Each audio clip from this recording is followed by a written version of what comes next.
ایک مسافر اپنی نہایت ہی خوبصورت بیوی کو لے کر کوفہ پہنچا۔ اس عورت پر ایک کوفی شخص عاشق ہو گیا اور وہ عورت بھی اس کوفی شخص کی طرف راغب ہونے لگی۔ بعد ازاں اس کوفی نے دعویٰ کیا کہ یہ میری بیوی ہے اور بیوی بھی اپنے شوہر کی مخالفت کرنے لگی۔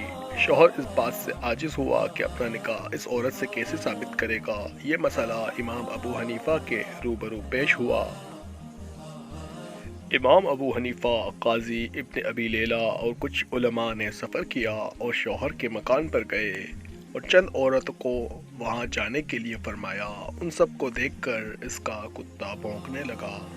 اس کے بعد اس عورت سے جانے کو کہا۔ اس کو دیکھ کر کتا دم ہلاتا ہوا اس کے آگے پیچھے چلنے لگا۔ امام ابو حنیفہ نے فرمایا حق واضح ہو گیا۔ اس صورتحال کو دیکھ کر اس عورت نے بھی نکاح کا اقرار کر لیا۔